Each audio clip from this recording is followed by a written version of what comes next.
began publishing your series, what sort of, I guess, Viennese crime tradition was there? Did you, I mean, I wouldn't say did you invent it, but... That's what I wanted to say. It starts with me. This was the reason why I wrote Who Done It, because I knew a lot about literature when I was 30 years old, but I knew nothing about crime literature. I knew much about experimental poetry or something. So I thought I want to write crime books because it helps me to be naive.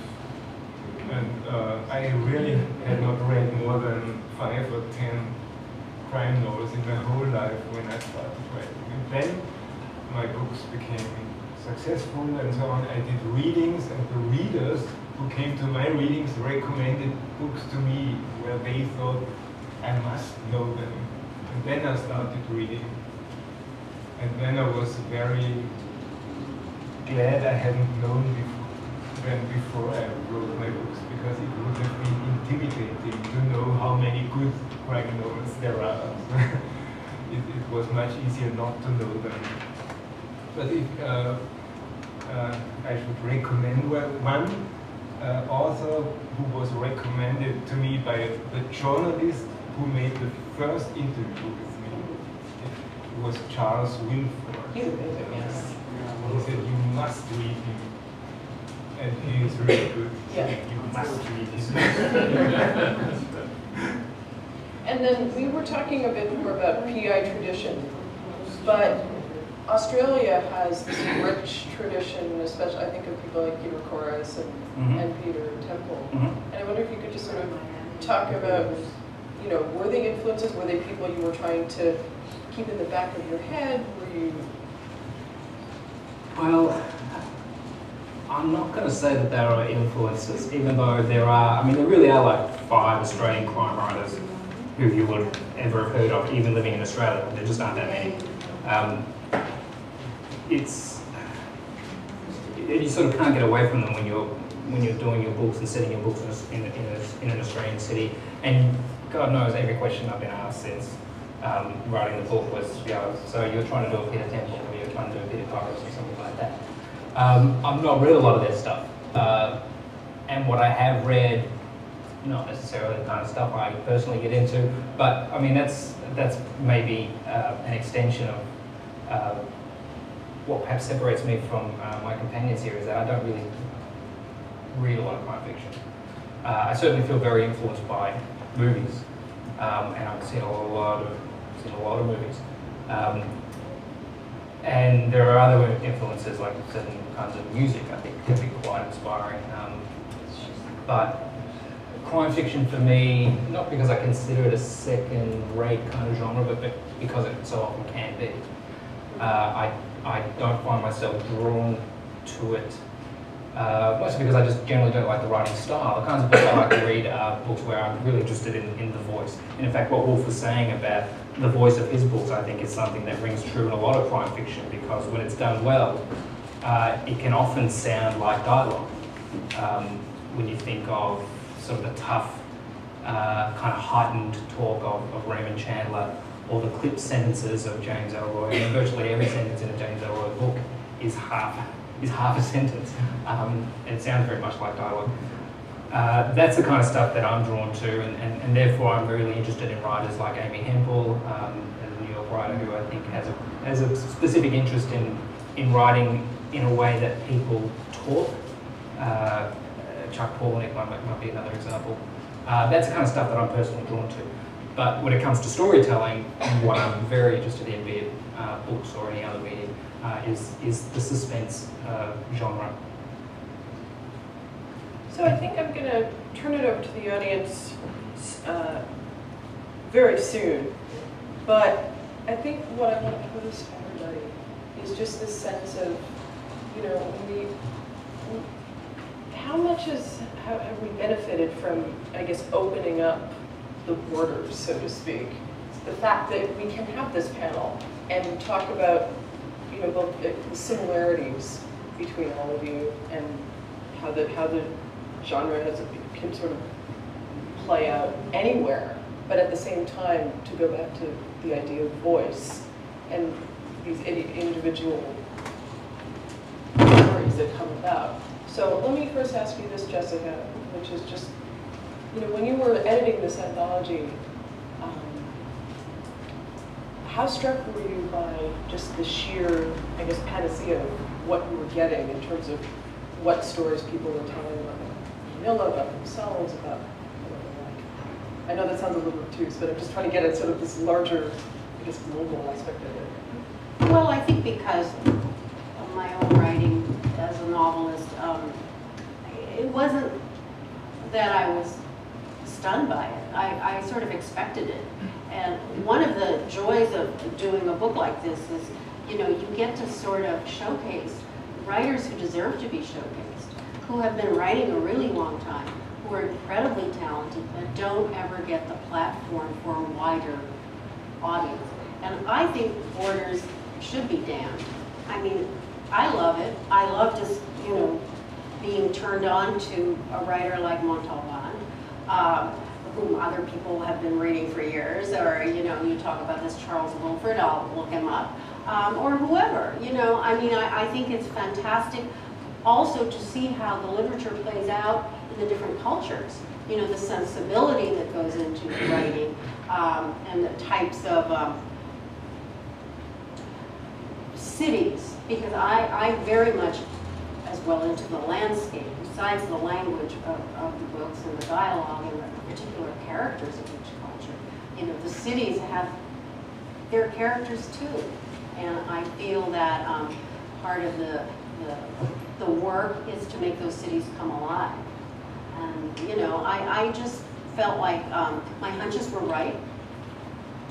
And yeah, I was just glad at the sort of diversity of the stories.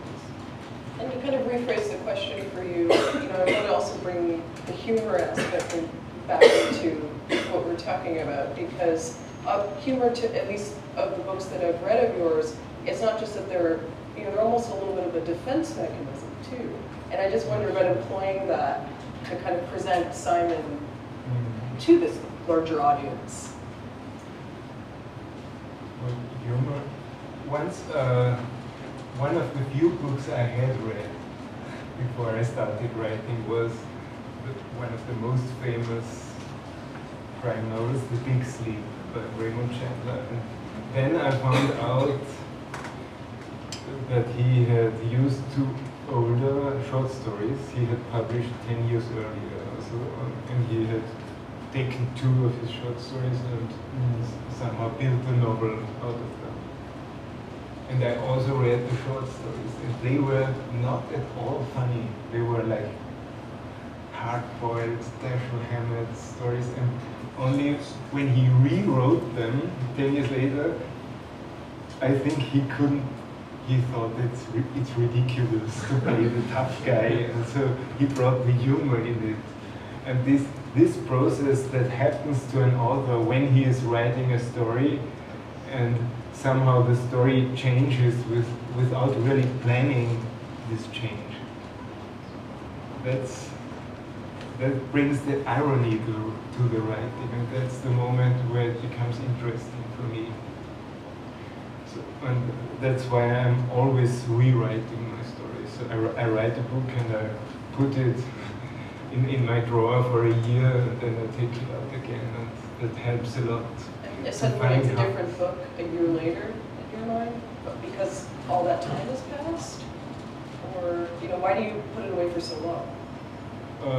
Just that I'm not so proud anymore that I could make up this story. In the beginning, you know how much work you put in it, and you don't want to give it away. You worked so hard, and now you want to publish it. But after a year, you think, oh, this 20 pages, you could abbreviate it to one sentence. It's much better. That helps the book. So let me jump off of what Wolf was saying to bring it to you, Zane, because as we've already discussed, these are stories that became a novel, and I wonder that in looking at them as one big thing, what, if anything, changed in terms of seeing everything as one instead of individual stories? And also, did it change John Dorn as the character in that suddenly he's part of this big long journey? Well, I had that journey in mind for a fair amount of time. But look, I was writing it for 5 or 6 years, and I employed exactly the same tactic as Wolf. I would write a story and then put aside some stories I didn't touch for 2 years. And when you come back to it, you see everything that's wrong with it.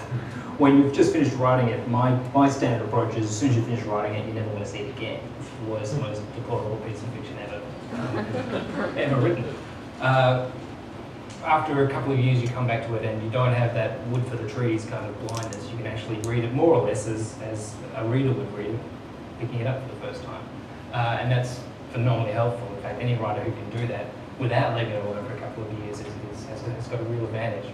To be able to read your work the way someone would read it fresh it's kind of the game to my mind. That's really what I'm trying to find, constantly trying to find ways of doing that. But because it had such a long sort of gestation period, and because after the first couple of years I realised I actually wasn't writing the book I thought I was writing, I'm actually writing this collection of stories, I started to very quickly, I think, get my head around where John was headed. I think that was a sort of, it was a big part of that where what made me think that there was an arc in the whole telling that would be interesting. The stories are intended to be able to be read as standalone stories. You can theoretically skip to any story and read it, and you will get a beginning and a middle and an end. But if you were to read the book in order, you do start to see what's happening to John. He's on a very specific path, and in fact, to follow on from what Wolf was saying about humour and the importance of humour, obviously it's fundamental to the writing, particularly of Raymond Chandler. When I was starting out, I was really trying to figure out why private investigators always have to be such heavy drinkers and why they have to have such cynical senses of humour. It's quite heightened, I think, in Philip Marlowe's books, and there's a certain contrivance, I think, to the way he does it. Whereas, because I was basing stories in Australia, where we are inclined to have a little bit more of a down-to-earth approach to our violence and our crime fiction, there's no real room for like a Dirty Harry character in Australia. If you're familiar with Australian crime fiction or Australian crime movies, like Chopper or Animal Kingdom or Snowtown, if you've heard of those, they're very raw, and they really show violence for the raw, awful stuff that it is. So setting a story there meant that I could try to do with the John Dorn character what I was really setting out to do, which was try to find a realistic underpinning for this classic private detective character. You know, why do they, if this guy really existed, why would he drink so much? Why would he always be making these sort of laughter in the dark jokes? And I suppose coming to terms with where that character was headed and figuring out that was actually the fundamental journey that he was on, to realise that humour is just a band-aid solution to his problems, drinking is just a band-aid solution to his problems, there's actually something more real that he needs to apply to his life. That was when I realised that I actually had a full book to pursue. So I think with that, although I could ask many more questions, I'd like to hear what any of you have to say. So what I would ask is, state your question. I'm going to repeat it to the panelists. And yes, sir. For the Australian, is there anything unique about crime in Melbourne or Australia? Do you think makes it so different from crime elsewhere? I'm pretty sure you ask that question of anyone and they would tell you yes, and probably have a few reasons. I mean, Australia, as some of you would be familiar with, once was a penal colony. The British sent all their convicts. Parts of America. Really? Oh, okay, I didn't know where. But that's all. I mean, that's kind of all Australia was for a very long time, and that's how white settlement took place. So, in theory, white culture in Australia, which is a very, very dominant culture, there's not a strong Indigenous culture, is based on crime. I mean, we're all descended from convicts, theoretically. I think Melbourne does have I think Melbourne specifically does have a really fascinating criminal history. more so than other parts of Australia. If you go up north, it's all about corruption. If you go west, it's all about serial killers. But Melbourne, to me, is very much a combination of organised crime and, I don't know, I honestly think just more interesting criminal characters. People who aren't necessarily just evil or just greedy, that are actually pursuing some other kind of interesting agenda. If you've heard of a character like Ned Kelly, who is a very famous bushranger from Australia's history. He's a hero to a lot of people still today, arguably one of the most famous Australians, to Australians, one of the most famous Australians ever to live. And he was a highwayman, I think might be the American version of it. 100 years ago, but he was considered a folk hero for a variety of reasons. Kind of Robin Hood. Yeah, well, I don't think he gave to the poor very much. Stealing from the rich was considered good enough for everyone to get on his side, and he didn't necessarily hurt anybody, although I think he whacked a couple of cops.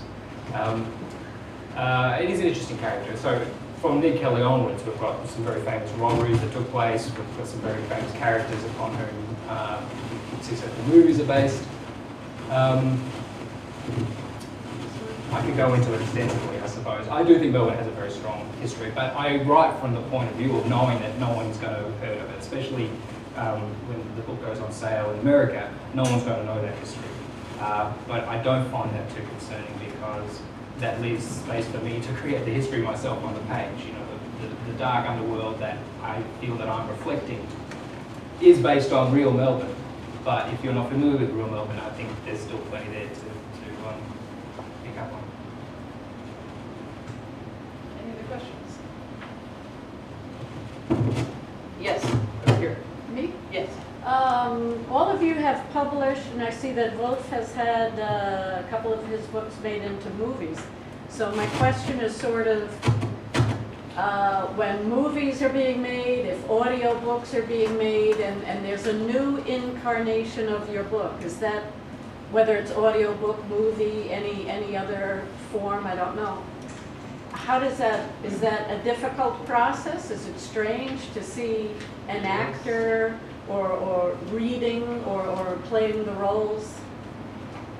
Yes, it's true. It's Because you gave birth to it, but it takes a new form. Somehow your own book is taken away from you. Other people are deciding new things and so on. So I would say the things which you are gaining, you get a new perspective on your book.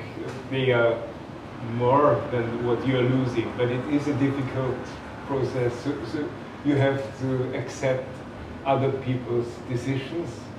And at least I started writing, I think, because I wanted to decide everything myself. When you write a novel, you can decide everything. And there are not many kinds of work a human being can do where he is allowed to do every single decision.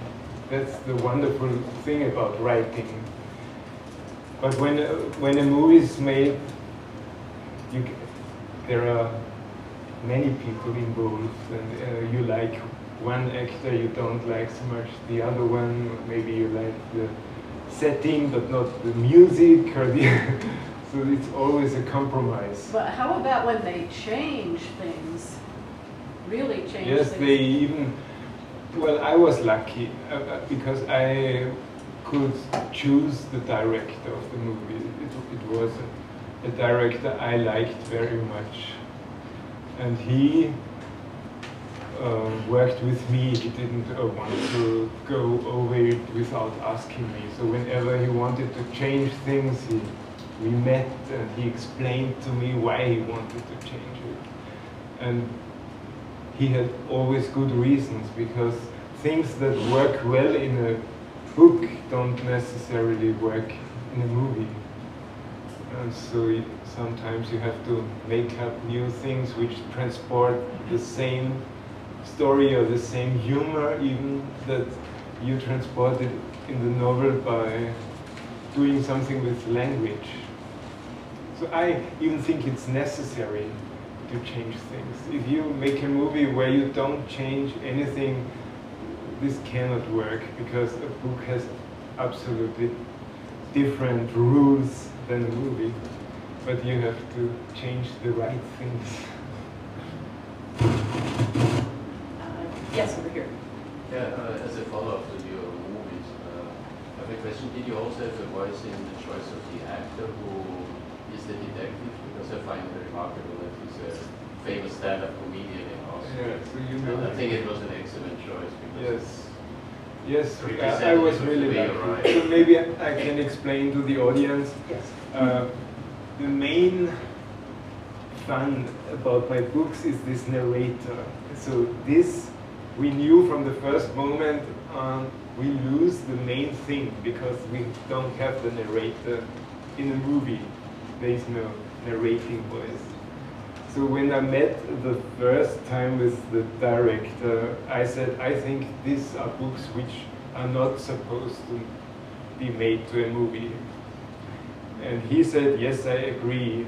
And then we said, so let's do it. and we thought for weeks and months about how we could replace the narrator. And then we thought of this famous comedian in Austria. His name is Josef Hader, and he's very famous in Austria. Everybody laughs when he just sees him. And so it was absolutely surprising to see him in the role of a detective. So there was like this double perspective was somehow in this actor. So that was our solution. We have time for a couple of questions. Yes. Let's see, if I missed something early, I didn't hear anything you said, but how did you decide how a detective would proceed? Or have you experience of being a detective, or do you know some detectives? How did you create a detective? Yeah, Is this question directed at Wolf? Oh, I'm Zane sorry, Lovitt? Mr. Haas, yes. I think everybody knows a lot about detectives because we all grow up with television. You don't? I'm sure you do. I'm sure you know more about detectives than about accountants. Or are you an accountant? It's writing a detective novel for me is dealing with cliches. All the cliches we have learned from television and reading and so on. When I started writing the first book, I thought I'd just take all the cliches everybody knows, like this lonely wolf cliche and so on. They are, in my opinion, most of the detectives, I want to say all of them, are the same. More or less, there are only some little differences, but really it is a big cliche. And I was interested in what becomes of this cliche when I changed the storytelling. So it's like when somebody has a very clean hairstyle, and you go there and destroy it. So I tried to destroy this cliche by offending the rules of storytelling. But to find the cliche, that the detective always drinks too much and is divorced and doesn't know how to pay his rent and smokes too much, and it is always the same, I would say. So this is the easiest part of crime writing. But approaching the crime itself and asking the right questions, doesn't that take a certain amount of expertise, or do you? Yes, I'm sure there are many crime writers who work that way. They do a lot of research and talk to policemen and go to shops and buy a gun and so on. But it's not my kind of. Last question? Yes.